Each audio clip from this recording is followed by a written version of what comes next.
Hello and welcome to Inspire Youth with HRH. As young people, we often dream about making money and becoming rich. But really, we don't even know the steps it takes to get to that point where we will truly be wealthy and have enough resources to influence society. And so today on Inspire Youth with HRH, we're going to be looking at those steps you need to take to start off a business. So, I have on the show a young woman who's been trained as a lawyer. She's the head of chambers for Edu Chambers. She's also the CEO of NS Culture. In other words, she's an entrepreneur in her own rights. She is also an on-air personality, being the talk show host of a radio station. And she's going to be discussing with us about how to start off businesses. So, come with me and let's talk about how to make money on Inspire Youth with HRH as we welcome Angela Ochu-Baiye.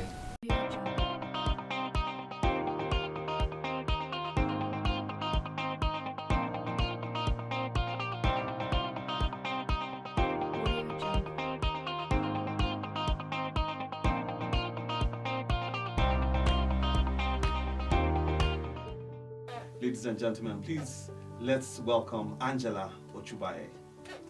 Hi, HRH. Hello, Angie. How you doing? Was that me? Yeah, Like that's you. I was thinking. In fact, there's a lot more. You know, should I tell them about your passions, about your aspirations? Let me get to hear it. Well, that's why we have you in the studio, and I'm sure you're going to tell us all of this. Thank you very much for having me. How many businesses have you ever started? Because today we're talking about startups and how to be an entrepreneur. You know, when I'm asked that question, I'm always wondering, is it the business that has been registered with CAC that I've got my documentations, or different kinds of businesses? Different kinds. Anything that makes money at the end of the day. How many have you actually started? I think I would probably put it into like maybe 5, 6 different businesses. Okay. There's the aspect of sales. There's the part, of course, registering my legal firm. Then the t-shirt business, Ines Couture. Yes.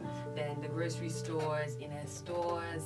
And then also Inspired by Jada that works around anything in relation to media, voice recordings, jingle productions, voice of, recordings, voiceover recordings, yes. and all of that. So maybe I could put it within like 5, 6 different You know, it's businesses. really funny. You've mentioned t-shirt making, you've mentioned groceries, you've mentioned what else? Your legal chambers. Yes, and also the sales of at least materials. These businesses seem to be different. So what is common to all of them? Angela. Angela's coming to Other than Angela, or what is it in Angela that is common to all of these businesses? One would think that they need to be closely related. That's what I would have thought. I think for me, it's more like looking.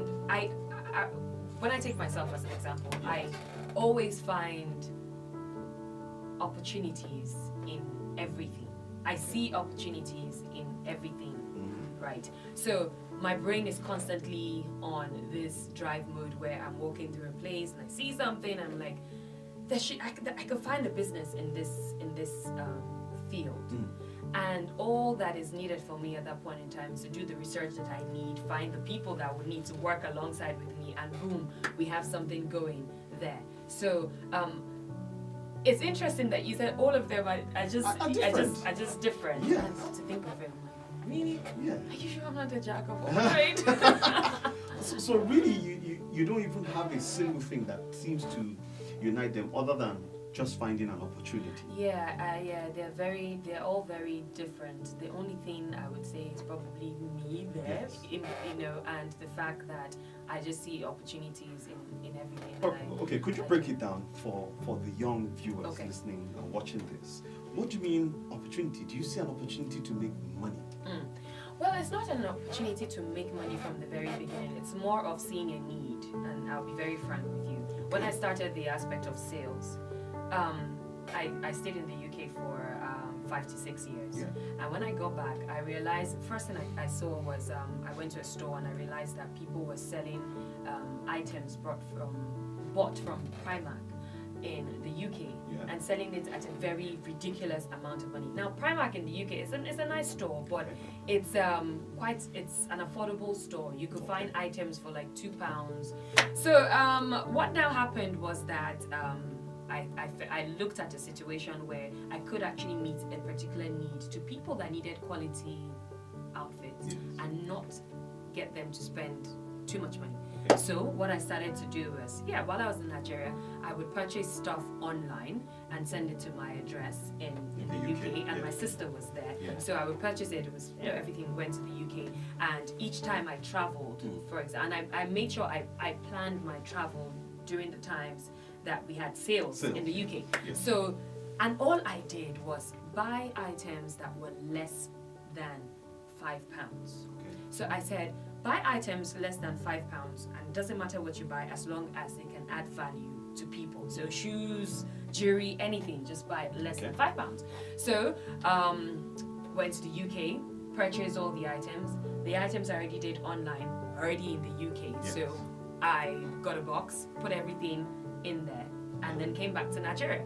So before I came back to Nigeria, I told everyone, okay, I'm gonna have this sales, and I didn't have a store or anything like that. You did it. So what I did was that I changed my home to a store on that day. I literally arranged everything. So if you were to walk into my sitting room, you would see shoes, bags, and everything. And I remember categorically there was this lady who paid me extra just because she wanted to have the first chance to see all that I got. And I remember selling like about 100,000 naira worth of stuff the first day. And then because I'd already told people that, you could come in to buy stuff, my 2 days of sales in quotes in my house, I sold over 300,000 naira worth of goods. And what did I do? I was not trying. I just wanted to make sure that people had access to these items. And of course I made money from it, but money was not the reason why I did it. I just got upset that I'm coming from a place and I see how ridiculously cheap it is. Why out of ignorance of the buyers that you just charge them. And that was it for me. And I made that. I made the sales, and I started having regular sales. To be fair with you, fair about it, I only did that 3 times. 3 times. Yes. Why did you stop? Because start-offs. But this was what led me to start my store. Okay. You see, this is how I had items that were just there, and I thought, why not start a grocery store within? Because in the UK, they usually have all these small grocery stores that are like within the residential area that you can, the way we call Malam, going down the road, something like that. The corner shops. So you had that, and it was a small store that would give you the regular groceries that you needed at home, and then you could still find other items there and purchase. So I thought it would be nice to do something like that in Nigeria. And I had a particular location that was like a hotel. And I saw a space, there was a space in there, and I spoke with management, and I said, and I had to write a business plan, to be very honest with you. I wrote a business plan as to the kind of people that I would want. Yes. So hold on, you wrote a business plan? Yes, because every business must have a business plan, and that is where I think a lot of us get it wrong. Oh, interesting. So how do you learn to write a business plan? Is it part of your legal training, being a lawyer? No. So how did you find that out? Okay, the first thing I did, I think the first time I learned how to officially write a business plan was when I had to go through the training because I was one of the UN awardees in the previous administration. I won a grant from the government, 5.4 million naira, to start a t-shirt business, and that's how the UNESCO t-shirt business started. So it's like a link just moving me around. Now, there we were taught that it's not about just having a great idea. But you need to think it through. You need to ask, what is this idea going to achieve? Who is it trying to meet? How are you going to get someone to see where you are seeing the business from? Do you need to display the item at a certain location? So they got me to think about the things I would normally not think about. And guess what? It was in simple questions. And that's one of the reasons why I love questions. They would ask you a very simple question, and you had to answer it. And for you to answer it, it meant that you had to think. Yes. And that is always where we as the youth or young people Get it wrong. get it wrong. We don't like to We don't think. want to think it through. We just want to move straight to 100% without knowing that from 0 you move gradually to 1, 2, and then you build yourself up. In all fairness to young people, many times I think we think about it, but we don't think it through. I think we only think about the profit that we're able And the to end make. game. Yes, the end game. So from your experience with You Win, those simple questions, Yes. I guess that's what you've applied. Yeah, and that's what I've applied everywhere. And even when people come to meet me with ideas, I notice that I start asking these questions and they can't even answer it. I'm like, you have to know how to answer these questions. And not because it's a jam question Yes. where there's a written answer, because for every business, you must have an answer to why you're doing what you're doing. For example, let me give you an example. I spoke with a lady and she was selling, she came to meet me and she goes that, oh, I'm selling honey. Okay.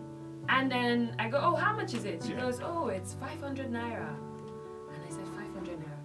She was like, yes, it's very affordable and the rest. I purchased it. But eventually we had a talk later on. And I asked her, how did you determine, why are you selling this at 500 naira? Do you know her answer? She goes, there's another person selling honey and she's selling hers for 600 naira. Oh, dear. So I thought to sell mine for 500 naira so that Okay. at least I can, Get more customers. and that is wrong. Because how she got her honey, you don't know. Yes. Whether she's getting it free of charge, you don't know. You are buying yours. You need to put it in some form of container and the rest. You need to brand it, everything. All of these things you need to consider to now determine what your selling price will be. And that was it for me when I started the sales item, when I brought the items from the UK. Yes. So I got the cost implication of each item. I put the cost implication of the transportation and I spread it all through the items. Yes. And then I realized that, okay, I know I bought this for £2, but landing cost in Nigeria brings it to £3.5. Okay, all right. So I said, okay, what profits would I want to make on each of these items? And I determined that, and that was it for me. Interesting. And this is what UWIN also taught me to determine. And that's what young people need to learn. They need to Yeah. learn how to go through this process of thinking through a business. Let me ask you this. What in your academic or family background predisposes you to being an entrepreneur? From what you said, it sounds like you only started the sales business not too long ago. When was that? How long ago was that? That was just right after probably 2009. So that was about 8 years ago. 2009. So in other words, you were not born an entrepreneur. Yeah. Well, you learned it. yes, you learned I don't think the skill. anyone is actually born that way. You Okay, just have to you have the interest Yes. and you just build on it. So what from your background, family and academic? My father, educational? to be very honest, my father always brought us up to one of the things he always said is you need to get to that level where you become an employer of labor. That was it for him. You have to get to that level where you become an employer of labor and not just looking at working alone to earning a salary, but how can you help somebody else? How can you get to that level where you actually help somebody else and employ them? So it was a higher thinking that he gave, to me. And he also was a chartered stockbroker. So from a very young age, he had shown us how to invest funds. Okay. And my father too was someone that when he got certain amount of money coming in from work, his allowances that then he was supposed to take his family to travel everywhere. Vacation. He never did that. He kept all of these funds and he invested it into a particular business. He went into the hotel business and everything. And I remember him sitting down with us and talking to us. He goes, Angela, there's a time for, in quotes, enjoyment. That if he was using all of those funds that he had available just to travel, he would not be in this position where he can afford us even much more. So there's a time for you to invest and there's a time for you to... So as young people, we need to know that we have to delay gratification. Yes. If we indeed are going to be entrepreneurs. Yeah. Interesting. I have many more questions, but let's go on a quick break and we'll be right back.